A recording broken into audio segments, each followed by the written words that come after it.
Itu kan prestasi, harus ada perjanjian. Nah, kami kan bukan lembaga partai politik, kami juga bukan lembaga KPU yang harus ada perjanjian seperti itu. Jadi kok nyambung begitu? Dari analisa-analisa ini dihubungkan dengan peristiwa-peristiwa, itu semuanya nyambung. Begitu pendapat saya, Bang Refli. Iya, sekarang berarti yang namanya gugatan perbuatan melawan hukum itu sudah sampai mana atau sudah mati sebelum berkembang? Gimana Pak Taufik? Kalau menurut saya belum ya, kemungkinan kan itu deadlock. Saya memperkirakan hari biasanya sidangnya Rabu, mereka minta penundaan itu diundur, diganti hari, digeser hari Kamis. Oke lah, hari Kamis ya.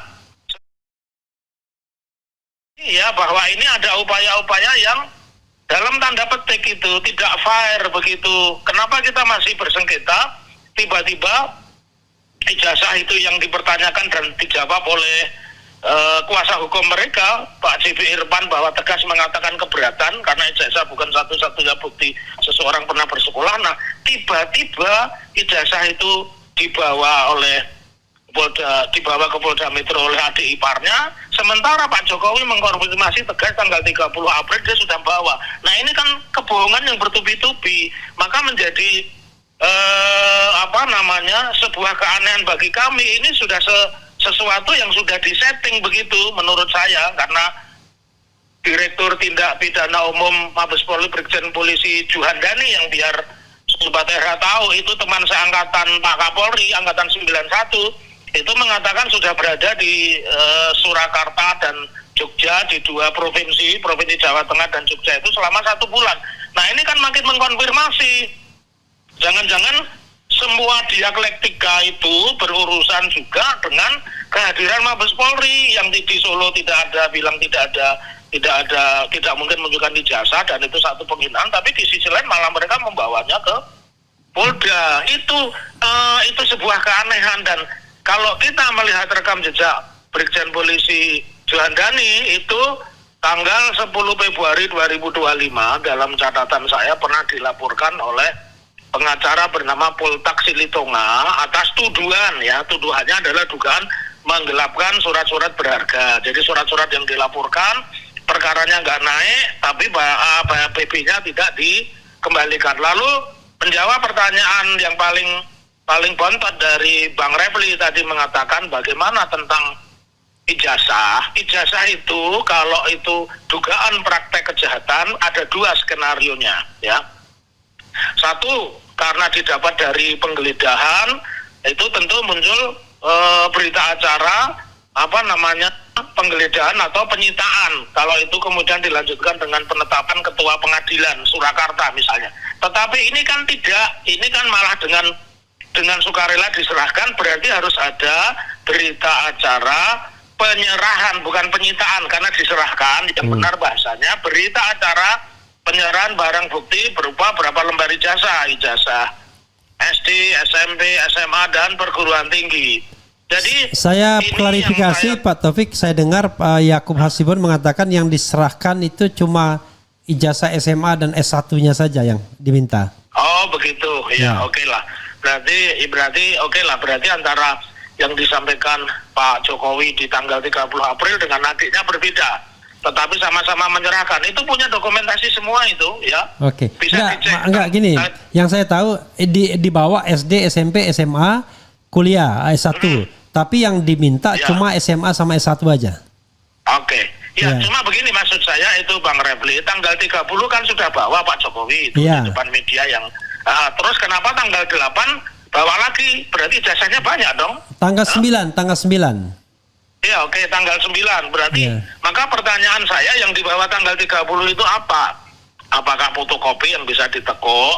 Terus yang tanggal 9 itu apakah yang asli? Itu pertanyaan saya. Dan tadi yang saya bilang ini kan semacam dalam tanda petik memindahkan persidangan perdata yang harusnya juga sama-sama dihormati, tetapi langsung dibawa ke pidana itu. Kemudian yang kedua, analisa yang lain kaitannya dengan pemindahan itu nyambung juga dengan pernyataan Pak Mahfud MD yang mengatakan itu sudah pasti gugatan itu ditolak begitu karena mestinya gugatannya itu one prestasi, harus ada perjanjian. Nah, kami kan bukan lembaga partai politik, kami juga bukan lembaga KPU yang harus ada perjanjian seperti itu. Jadi kok nyambung begitu? Dari analisa-analisa ini dihubungkan dengan peristiwa-peristiwa, itu semuanya nyambung. Begitu pendapat saya, Bang Refli. Iya, sekarang berarti yang namanya gugatan perbuatan melawan hukum itu sudah sampai mana atau sudah mati sebelum berkembang? Gimana Pak Taufik? Kalau menurut saya belum ya, kemungkinan kan itu deadlock. Saya memperkirakan hari biasanya sidangnya Rabu, mereka minta penundaan itu diundur, diganti hari, digeser hari Kamis. Oke lah, hari Kamis ya. Sepertinya itu deadlock. Kalau deadlock sesuai peraturan Mahkamah Agung nomor 1 2016 ya, itu kan harus dikembalikan lagi kepada hakim pemeriksa. Nah, hakim pemeriksa itu adalah hakim yang awal mula mengadili. Begitu prosedurnya Bang Refli. Nah, di situ nanti baru akan dimunculkan satu pembacaan gugatan, itu yang pertama. Atau bisa juga kalau kami nanti buat skenario berbeda, kami memperbaiki gugatan, bisa saja begitu ya. Terus yang kedua, apabila kami tidak memperbaiki gugatan, maka kami akan melakukan permintaan ya, setelah sidang deadlock itu tanggal hari Kamis, itu berarti tanggal 14 ya. Iya. Nah, kami minta seminggu sesudahnya, berarti tanggal 21 Mei ya, itu kami akan bacakan gugatan kalau kami tidak ada perubahan.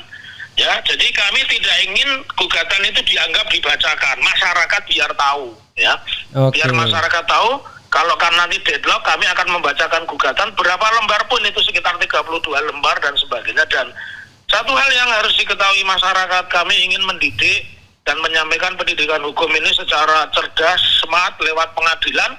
Maka kami juga akan undang pihak ketiga. Lembaga negara yang kami undang pihak ketiga adalah Komisi Yudisial ya, Divisi Pemantauan Perilaku Hakim. Nanti kita akan undang itu. Kami akan bersurat itu. Hari ini kami mau rapat itu Bang Refli. Kita mau rapat, mau membahas itu tentang mengundang pihak ketiga supaya memantau waktu demi waktu, tahap demi tahap, acara demi acara persidangan gugatan perbuatan melawan hukum atas dugaan penggunaan ijazah palsu saat mencalonkan sebagai Wali Kota Surakarta. Begitu Bang Refli. Pak Taufik, ada Perma nomor 1 1956 atau 59 ya, 56. Iya, 56, yang mengatakan bahwa kalau ada kasus perdata dan kasus pidana yang berjalan beriringan seperti ini, maka diselesaikan dulu perdatanya, karena siapa tahu ada hak-hak keperdataan yang harus diperjelas.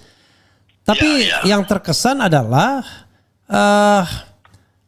polisi di Bareskrim jalan, di Polda jalan, kemudian bahkan Pak Jokowi seolah-olah menghindari yang pengadilan ini, padahal pengadilan ini sudah berproses. Kita tahu bahwa pengadilan ini kan harusnya jauh lebih dihormati dibandingkan proses di pihak kepolisian. Silakan Pak Taufik. Iya, persis ya. Kalau kita mengatakan asas-asas di dalam hukum pidana, asas hukum pidana itu asas berlakunya kan mengenal yang disebut fiksi hukum ya. Fiksi hukum itu artinya ketika sebuah peraturan, terlebih undang-undang itu diundangkan, maka semua orang dianggap tahu hukum. Nah, di dalam konteks ini tentu Pak Jokowi tahu ya, karena Pak Jokowi bukan orang sembarangan, pernah jadi wali kota, gubernur, dan presiden 10 tahun atau 2 periode, tentu dia paham itu. Nah, di dalam konteks ini, kalau saya tadi di dalam catatan saya tanggal 30 April, kemudian tanggal 8 Mei ya, pernyataan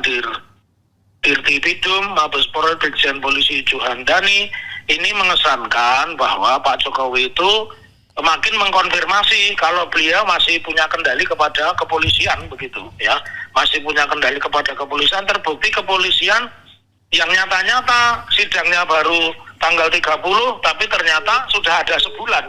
Artinya sudah 3 minggu sebelumnya, kalau Sumpah Pesa tanggal 8 Mei berarti sudah 3 minggu sebelumnya itu sudah berada di Jogja dan Solo. Nah, ini kan satu hal yang mencurigai kepada kita, mencurigakan ya perilaku mereka, bahwa mereka ini memang benar-benar menggunakan pendekatan kekuasaan ketimbang pendekatan hukum. Kalau tadi pasal Undang-Undang nomor 1 peraturan Mahkamah Agung nomor 1 tahun pasal 2 ayat 1 itu kan juga hukum positif karena sampai hari ini tidak dicabut. Kenapa itu ada seperti itu? Itu menandakan bahwa dahulu kala pun ada perseteruan antara pidana dan perdata. Tentunya dibuktikan dulu keperdataannya. Kayak begitu memang. Seperti kita sengketa tentang kepemilikan kan dibuktikan dulu milik siapa. Kalau ternyata itu miliknya tergugat, berarti gugatan kita kan ditolak. Karena berarti segala hal yang muncul di situ, pidana dan sebagainya tentu tidak ada. Kalau kita menuduh si B itu menguasai sesuatu yang bukan haknya, ternyata B yang kita gugat bisa membuktikan itu barangnya, maka lidik pidana itu tentu dihentikan. Dan sayangnya bukan hanya ini kalau saya mengatakan ya, di dalam banyak hal Pak Jokowi ini sangat tidak menghormati hukum dan polisi terkesan juga takut dengan Pak Jokowi. Bukan hanya polisi, Pak Prabowo yang Presiden mantan Komandan Jenderal Kopassus saja takut kepada Pak Jokowi. Nah buktinya akun Fofofafa tidak pernah dilidik apalagi disidik. Begitu juga Ulin Niam Usron yang menggambar Pak Prabowo dengan kumis seperti ala Hitler begitu, itu juga tidak diperiksa apalagi tersangkakan. Maka saya mengatakan tidak ada alternatif lain, perkara ini harus dikembangkan di pengadilan negeri manapun. Dan saya bersyukur sudah ada satu gugatan lagi di pengadilan Sleman sama, tapi di lokasinya, lokusnya di pengadilan negeri Sleman. Kami pun juga akan mengadukan hal serupa tentang traktor di pengadilan Ponorogo dan kemungkinan juga di Surabaya atau Madura tentang janji-janji. Jadi ini sebuah perlawanan hukum yang memang sangat tidak mudah, tetapi kami sebagai orang beriman, orang berilmu dan dikaruniai akal sehat, kami tetap percaya dengan ayat Quran yang mengatakan inna ma'al usri yusra, sesudah kesulitan itu pasti ada kemudahan. Dan dari apa yang saya sampaikan hari ini kemudian pada kenyataan yang terjadi,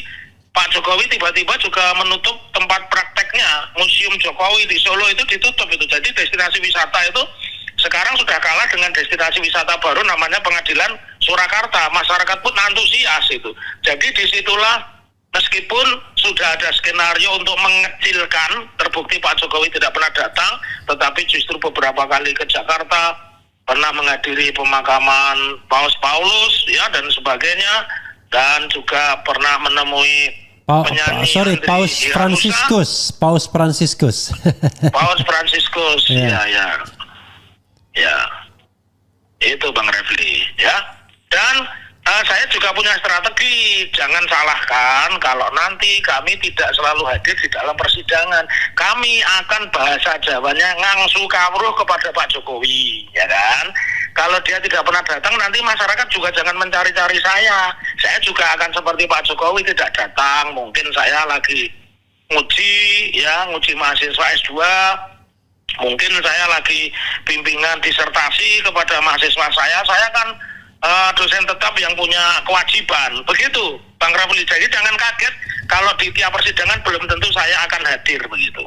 Ya. Ini ada pernyataan yang Anda sampaikan tadi, Taufik itu bodoh, pengacara kecil di daerah, itu konteksnya apa itu, Pak Taufik? Ya, jadi begini, Profesor Mahfud MD yang sangat pintar, tapi ternyata dia kalah sama Fofofafa. Nah, buktinya dia nyawa pres 2 kali, boro-boro dilantik, suaranya pun sangat amat kecil kan begitu. Bahkan waktu debat di TV kan, jadi Prof Mahfud itu di dalam wawancaranya dengan Kompas TV mengatakan, rencana saya mempidanakan dia itu melanggar melanggar kode etik pengadilan atau contempt of court, ya. Itu dia sikapi dengan mengatakan saya ini pengacara bodoh. Dia Taufik itu pengacara kecil, tidak terkenal. Dia pengacara bodoh, belum ada undang-undang tentang contempt of court, ya. Tapi dia lupa bahwa pasal-pasal KUHP itu sudah mencantumkan, kendati tidak tegas mengatakan contempt of court. Dan sudah ada tahun 85 yang namanya Buyung Nasution itu dijatuhi sanksi hanya gara-gara negara merebut mic. Nah, kalau ini ada masukan baru dari seniornya Pak Mahfud MD, ya, pengacara juga yang dari UII itu mengatakan Mahfud ini bisa dikenakan malahan pasal obstruction of justice. Dia mencoba mempengaruhi opini masyarakat, dia mencoba mempengaruhi pendapat hakim, supaya gugatan ini ditolak. Saya lebih setuju itu. Jadi kalau Pak Mahfud menganggap saya bodoh, saya juga kaget. Kenapa Pak Mahfud hari ini tiba-tiba membuat tulisan bahwa Indonesia belum ada undang-undang contempt of court. Ini kan bagian dari sebuah pembelaannya Pak Mahfud, dan saya pun akan mengimbangi dengan membuat tulisan, ya. Sebagaimana juga hakim itu memiliki hak untuk menemukan hukum seperti Sarpin misalnya, gugatan pra peradilan yang objeknya tertutup, tidak menyebut tentang tersangka, tiba-tiba ada hakim Sarpin yang berani menambah perasa baru, penetapan tersangka itu juga bagian dari objek pra peradilan.